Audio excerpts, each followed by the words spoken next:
সারাদিন কাম করি, সারাদিন কাম করছে টাকা পাই 350, সে আবার 50 টাকা ওস্তাদে খাইয়া আলাই। এবারে কতদূর করছো রিক্সাটা ভালো রিয়া দে, ঠিক আছে? আর আমি একটু বিড়ি বিড়ি খেয়ে আই। তখন যাইয়েন না, মালিক আবার সময় এই করছে, যাই না কামটা শেষ করি এরপর যাই নি।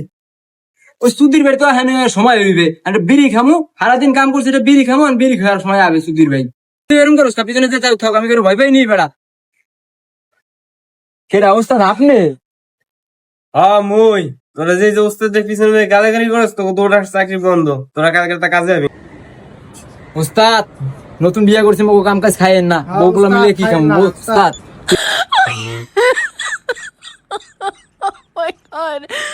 হ্যাঁ বুঝছি, ও তোর গাইলা গেলেও করবি, কি করবো তোকে তো ছাড়তেও পারি না, তোকে আমার মায়া লাগে। আইস আইস কালকে তো আইস, কামে আইস, আর এই গালাগালি বাদ দিস।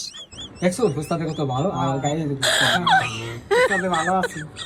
ওরে শালারা চোখ পোলারা গাইলে লেগেছি কয় না, আলার আত্মজনে দোষ স্পট রাখছি কামে, আমার কাছে ওস্তাদ ভালো গাইলে কিছু কয় না। শালার আয় কালকে তোরা।